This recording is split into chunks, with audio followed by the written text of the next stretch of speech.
साथियों, आज मोदी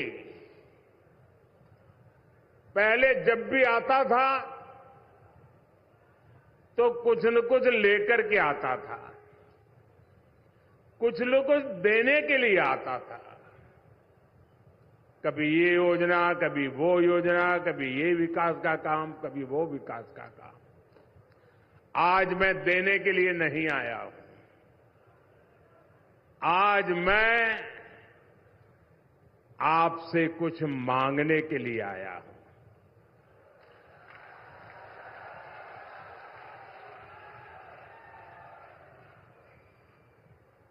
सर झुका करके मांगने के लिए आया हूं,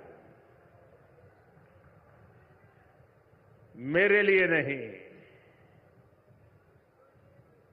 आपके बच्चों के उज्जवल भविष्य के लिए मांगने के लिए आया हूं। मैं आज आपके पास मांगने के लिए आया हूं, देश के उज्जवल भविष्य के लिए मांगने के लिए आया हूं। मैं आज आपसे मांगने के लिए आया हूं, विकसित भारत के संकल्प को साकार करने के लिए कुछ मांगने के लिए आया हूं। और मैं आपसे मांगता हूं आपके आशीर्वाद, मुझे आपके आशीर्वाद चाहिए। आपके आशीर्वाद ये मेरी बहुत बड़ी पूंजी है। जनता जनार्दन ईश्वर का रूप होती है और जब जनता जनार्दन आशीर्वाद देती है तो आशीर्वाद स्वयं ईश्वर के आशीर्वाद होते हैं।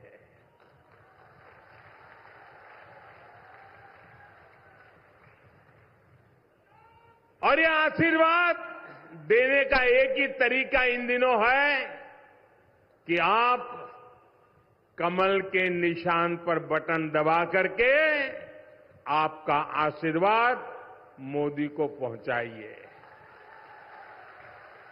पहुंचाएंगे, भारी मतदान करेंगे।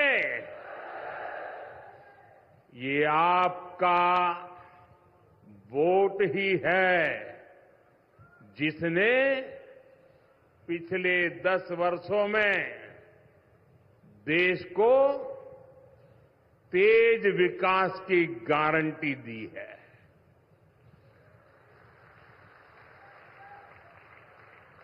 आपके एक वोट ने भारत को दुनिया की 5वीं सबसे बड़ी अर्थव्यवस्था बना दिया। आपको पता है ना, दुनिया में मैं जब आपने मुझे काम दिया उसके पहले हम 11 नंबर पे थे और इतने कम समय में हम 5 नंबर पर पहुंच गए। किसके कारण? किसके कारण? किसके कारण? किसके कारण? किसके कारण? अरे मोदी के कारण नहीं, आपके एक वोट के कारण हो गया है। ये आपके वोट की ताकत है और मैं आज आपके वोट की ताकत का आपको साक्षात्कार कराने के लिए आया हूं। आपके एक वोट ने विदेशों में भारत का डंका बजा दिया। आपके एक वोट ने सीमा पर से हमें आंख दिखाने वाले दुश्मन के होश ठिकाने लगा दिए। और ये आपका ही एक वोट है जिसने अयोध्या में 500 साल के इंतजार के बाद रामलला को भव्य मंदिर में विराजमान कराया।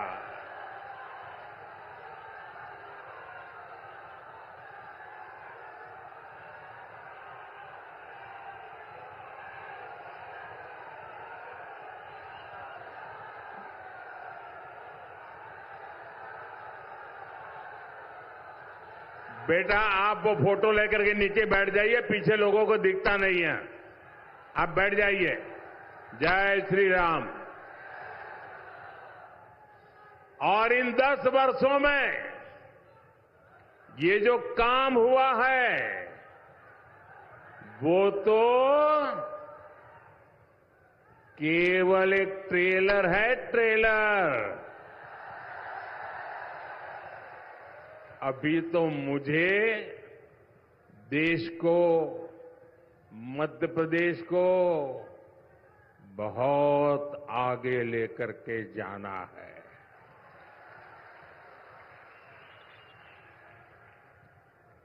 हमारे मुख्यमंत्री भाई मोहन यादव जी और उनकी पूरी टीम जब से सरकार संभाली है वो भी एमपी के विकास को और नई शक्ति से जुटे हुए हैं।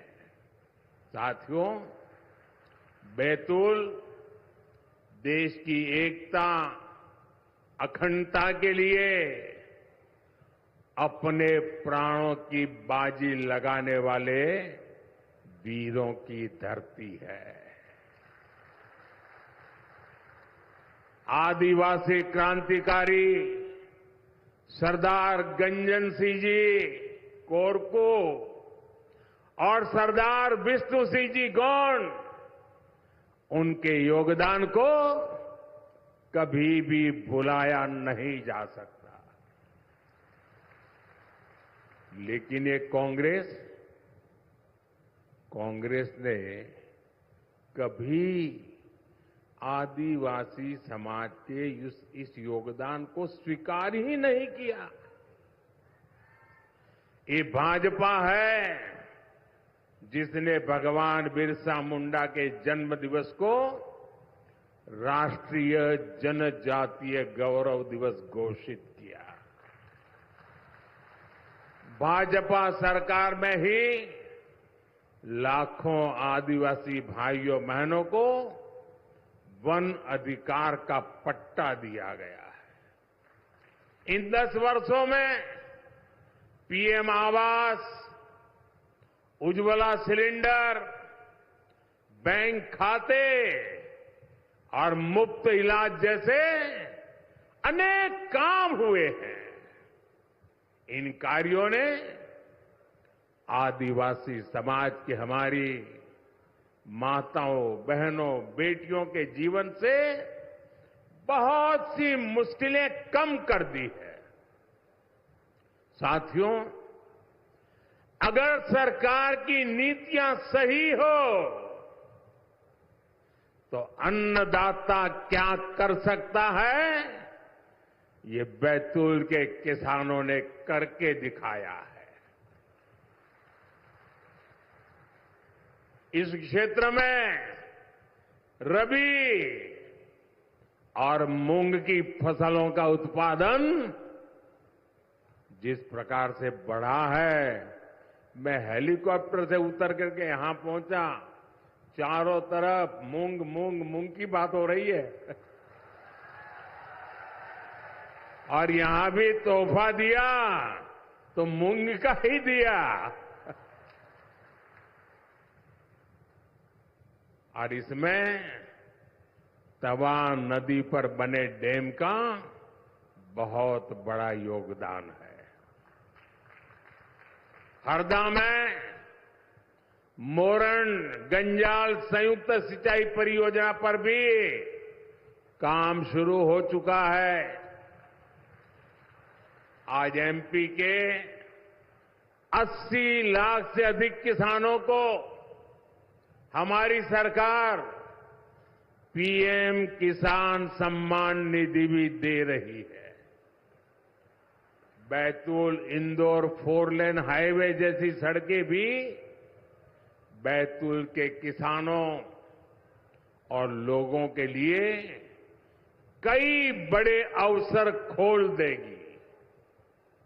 साथियों, 24 के इस चुनाव ने कांग्रेस पार्टी की कलई देश के सामने खोल कर रख दी है। कांग्रेस का हिडन एजेंडा, खतरनाक हिडन एजेंडा अब खुल करके देश के सामने आ चुका है। सेक्युलरिज्म के नाम पर वोट बैंक की राजनीति करने वाली, डोंग करने वाली कांग्रेस ने सामाजिक न्याय की मूलभूत भावना की भी हत्या कर दी है।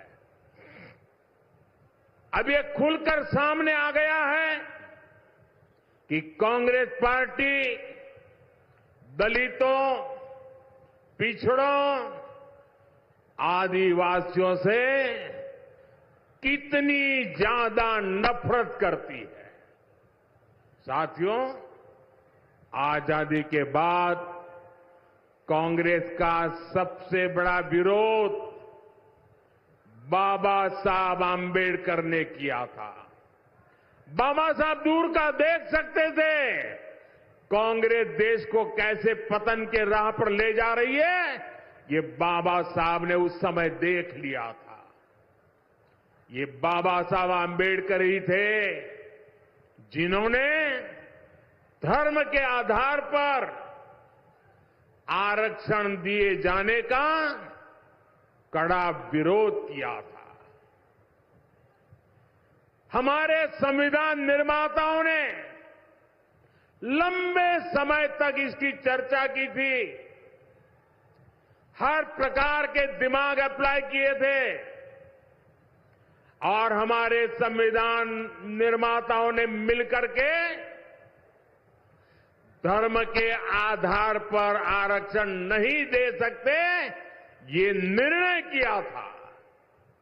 ये हमारे संविधान की मूल भावना थी, लेकिन कांग्रेस के कारनामे वो संविधान की मूल भावना के भी खिलाफ है।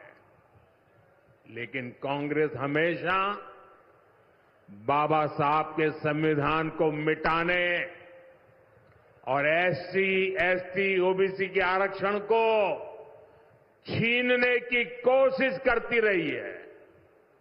कांग्रेस एससी, एसटी, ओबीसी से आरक्षण छीनकर उसे अपने खासम खास प्रिय वोट बैंक को देना चाहती है।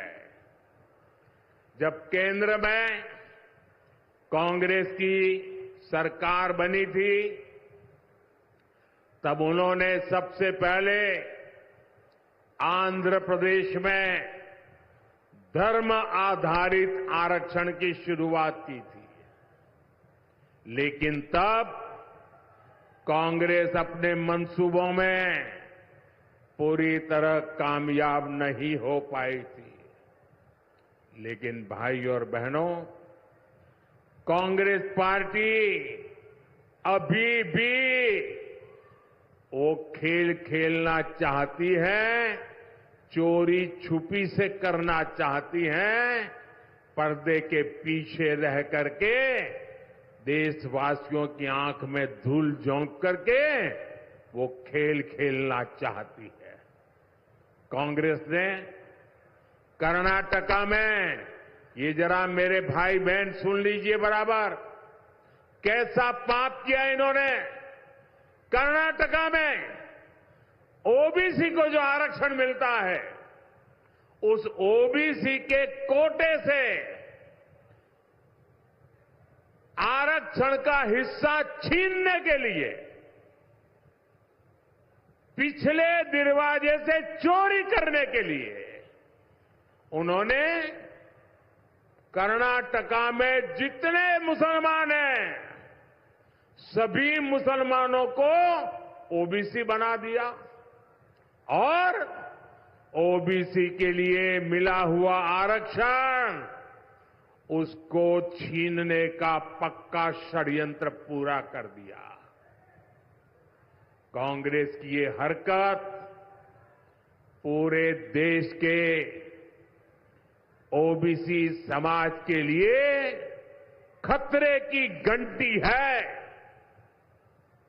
अपने मैनिफेस्टो में भी कांग्रेस लगातार धर्म आधारित आरक्षण की बात कर रही है। तेलंगाना के कांग्रेस के मुख्यमंत्री ने अभी हाल ही में नाम लेकर कहा है कि वो मुसलमानों को आरक्षण दिलवा कर रहेंगे। साथियों, कांग्रेस अपने वोट बैंक को खुश करने के लिए किसी भी हद तक जा सकती है। अब कांग्रेस ने देश के लोगों की संपत्ति छीनकर उसे भी अपने वोट बैंक को मजबूत करने की तैयारी शुरू की है। अगर किसी के पास एक से ज्यादा गाड़ी, एक से ज्यादा मोटरसाइकिल, एक से ज्यादा घर होगा तो कांग्रेस कहती है कि हम ऐसा कानून बनाएंगे कि आपका जो एक से अधिक है वो कांग्रेस की सरकार छीन लेगी, जब्त कर लेगी। आपका गांव में घर है, अब बच्चे बड़े हो रहे हैं, शहर में एक घर बनवा लिया तो अब कांग्रेस कहती है वो ऐसा कानून लाएंगे, एक ही घर रख सकते हो, दो है तो एक दे दो, ताकि वो अपने खास लोगों को बांटना चाहते हैं। वो कहते हैं एक्सरे करेंगे, एक्सरे देश का, और देश की महिलाओं के पास कितने गहने हैं उसकी भी जांच कराई जाएगी। किस महिला के पास कितना स्त्री धन है उसकी भी जांच कराई जाएगी। मंगलसूत्र कैसे छीन लिया जाए उसकी योजना बनाई जाएगी। ये सब संपत्ति सोना चांदी छीनकर कांग्रेस अपनी वोट बैंक मजबूत करने के खेल खेल रही है। और इस बात का वो कांग्रेस के नेता अपनी रैलियों में खुला ऐलान कर रहे हैं। आप मुझे बताइए, आप अपनी संपत्ति किसी को भी छीनने देंगे क्या? छीनने देंगे क्या? ऐसे छीनने वालों को आप माफ करेंगे क्या? साथियों, कांग्रेस कैसे आपकी संपत्ति को लूटना चाहती है, इसका एक और उदाहरण आज देश के सामने आया है। कांग्रेस के शाहजादे के सलाहकार, कांग्रेस के बड़े नेता ने कहा है कि भारत में इनहेरिटेंस टैक्स लगना चाहिए, यानी आपके दादा दादी माता पिता ने जो कुछ भी बचाया है और उनके स्वर्गवास के बाद जो आपको मिलेगा उसमें से आधा कांग्रेस सरकार हड़प करना चाहती है। बताइए, आपके माता पिता ने जो मेहनत करके कमाई करके आपके लिए छोड़ा है वो उस पर आपका अधिकार है कि नहीं है? आपका अधिकार है कि नहीं है? ये आपके परिवार की मेहनत की कमाई है कि नहीं है? क्या आपको छीनना चाहे तो छीनने देंगे क्या? लेने देंगे क्या? क्या ऐसा सोचने वाली कांग्रेस को सत्ता में आने देंगे क्या? क्या उनके लिए लूट चलाने का रास्ता खोल देंगे क्या? भाइयों बहनों, ये सोच कहती है। अरे हमारे देश में तो अलग संस्कार है, अलग संस्कृति है। और कांग्रेस के नेता इस बयान पर बवाल के बाद अब कांग्रेस झूठ बोल रही है। ये तो शाहजादे के सलाहकार की व्यक्तिगत राय है। लेकिन सच्चाई ये है कि साल 2011 में भी कांग्रेस ने इनहेरिटेंसी टैक्स की वकालत की थी। कांग्रेस के तब के एक बड़े मंत्री ने प्लानिंग कमीशन में कहा था कि इनहेरिटेंस टैक्स का विचार किया जाए। विरासत पर टैक्स लगाने की कांग्रेस की पुरानी इच्छा से कांग्रेस इनकार नहीं कर सकती। साथियों, हमारे देश में मेहनत करके थोड़ा थोड़ा बचाकर आने वाली पीढ़ियों के लिए कुछ न कुछ संपत्ति छोड़कर जाने की परंपरा है। कितना ही गरीब क्यों ना हो, लेकिन दादा सोचेगा, दादी सोचेगी, नाना सोचेगा, नानी सोचेगी, एक आध अगर चीज है तो संभाल के रखती है कि मेरी पोती बड़ी होगी ना तो उसकी शादी में काम आएगा। मेरा नाती बड़ा हो जाएगा तो उसकी शादी में काम आ जाएगा। 20-20, 30-30 साल तक वो संभाल करके रखते हैं। मुसीबत के समय पे भी निकाल करके खर्च नहीं करते हैं। क्यों? उनके मन में यही इच्छा रहती है कि जाऊं तो बच्चों के लिए कुछ छोड़ करके जाऊं। अब ये लोग कह रहे हैं अब जो छोड़ोगे ना उस पर आधा हिस्सा हमारा रहेगा। क्या आप ये मंजूर कर सकते हैं? ऐसी कांग्रेस को मध्य प्रदेश में पैर रखने देंगे क्या? हिंदुस्तान में पैर रखने देंगे क्या? भाइयों बहनों, मुझे तो साफ दिखता है कांग्रेस का मंत्र है। आप भी ये मंत्र याद रखना कांग्रेस का और घर घर जाके बताना ये क्या मंत्र है कांग्रेस का। कांग्रेस का मंत्र है कांग्रेस की लूट, जिंदगी के साथ भी लूट और जिंदगी के बाद भी लूट। जिंदगी के साथ भी लूट, जिंदगी के साथ भी, जिंदगी के साथ भी, जिंदगी के साथ भी, जिंदगी के बाद भी, जिंदगी के बाद भी। ये है कांग्रेस। इसलिए आपको कांग्रेस से बहुत सावधान रहना है। साथियों, आज जब देश 25 साल के लक्ष्यों पर काम कर रहा है, अगले 5 साल का रोड मैप बना रहा है और सरकार में आने के बाद पहले 100 दिन के निर्णयों पर काम हो रहा है, तो इंडी गठबंधन वाले भी अपनी डफली, अपना राग आलाप रहे हैं। आपको ये सुनकर हंसी भी आ जाएगी और डर भी लगेगा। कुछ मीडिया रिपोर्ट्स में आया है कि इंडी गठबंधन वालों में चर्चा चल रही है, क्योंकि मोदी बार बार पूछता है कि बताओ भाई इतना बड़ा देश किसको सुपुर्द करें। नाम तो बताना चाहिए भाई। आप बिना नाम इतना बड़ा देश किसी को सुपुर्द कर सकते हो क्या? ये लोग नाम बताने को तैयार नहीं है। ये लोग तो बता दिए भाई मोदी है, बताओ आपको देना है तो ये मोदी है, दीजिए। कहा कि नहीं कहा? आपके सामने नाम है ना, दूसरी तरफ नाम ही नहीं है। इतना बड़ा देश किसको देना, इसका देश को पता होना चाहिए कि नहीं होना चाहिए? जरा बोलो ना, पता होना चाहिए कि नहीं होना चाहिए? आपको पता है वो किसको देना चाहते हैं? पता है किसी को?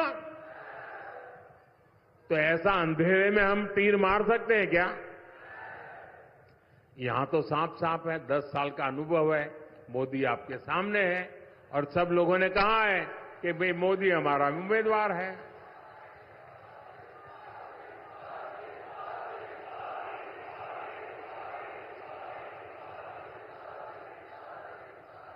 ये लोग इसका जवाब ढूंढ रहे थे, जवाब मिल नहीं रहा था, लेकिन अभी कुछ मीडिया रिपोर्ट में आया है कि मोदी बार बार पूछ रहा है कि भाई बताओ तुम्हारा नेता कौन, किसको सुपुर्द करे। तो बोलते हैं उन्होंने फॉर्मूला बनाई है, उन्होंने फॉर्मूला बनाई है कि कौन प्रधानमंत्री बनेगा। कहा जा रहा है कि ये लोग 1 ईयर 1 PM फॉर्मूला बना रहे हैं, यानी 1 साल 1 PM, दूसरे साल दूसरा PM, तीसरे साल तीसरा PM, चौथे साल चौथा PM, 5वें साल 5वां PM। बताओ भाई क्या होगा देश का, क्या होगा, क्या होगा मुझे बताइए। देश बचेगा क्या? आपका सपना बचेगा क्या? आपके बच्चों का भविष्य बचेगा क्या? इसका मतलब ये PM की कुर्सी का भी ऑक्शन करने लग गए हैं। भाई बताइए, जो बोली बोलेगा 1 साल बैठेगा, और मजा क्या होगा फिर? जो एक ऊपर बैठेगा ना, 4 लोगों को कुर्सी की टांग पकड़ करके बैठ जाएंगे और मौके की तलाश में रहेंगे कि इसका साल पूरा कब होता है, उसको हिलाते रहेंगे। भाइयों बहनों, यूं तो जो सुनने के बाद लगता है कि यार तो शायद मुंगेरी लाल के सपने जैसा होगा,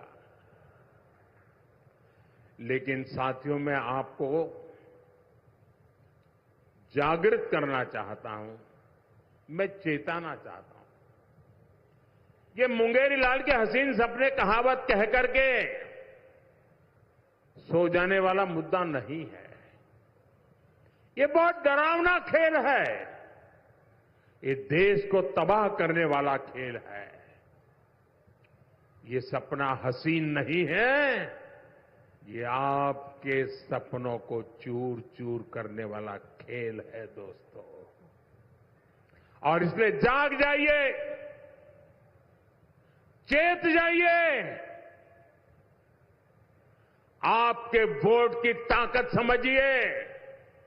मेरे प्यारे भाइयों बहनों, देश को बचाने के लिए आप आगे आइए।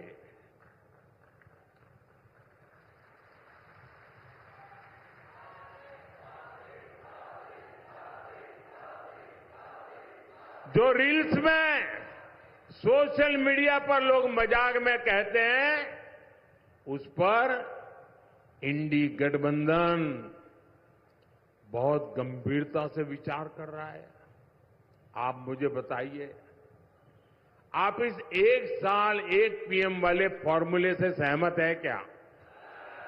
5 साल में 5 PM आपको मंजूर है क्या? क्या देश को ऐसे परिस्थिति में छोड़ सकते हैं क्या? तो दुनिया के लोग मजाक उड़ाएंगे कि नहीं उड़ाएंगे? तो दुनिया में देश का जो आज नाम बना है वो धड़ाक से नीचे आएगा कि नहीं आएगा? ये जो चंद्रयान भेजा है, अब गगनयान भेजना है, वो जा पाएगा क्या? साथियों, 7 मई को हमारे इस क्षेत्र में चुनाव है। विदिशा में उम्मीदवार है हमारे भाई शिवराज जी, और यहां पर उम्मीदवार है हमारे दुर्गादास उइके जी। ये दोनों मेरे साथी संगठन में, मैं शिवराज साहब के साथ काम करते थे। वे मुख्यमंत्री थे, मैं भी मुख्यमंत्री था, हम साथ काम करते थे। वो पार्लियामेंट में गए थे, तब मैं महामंत्री के नाते साथ में काम करते थे। अब फिर मैं एक बार उनको ले जाना चाहता हूं। और उइके जी पार्लियामेंट में मेरे बहुत अच्छे साथी रहे जी।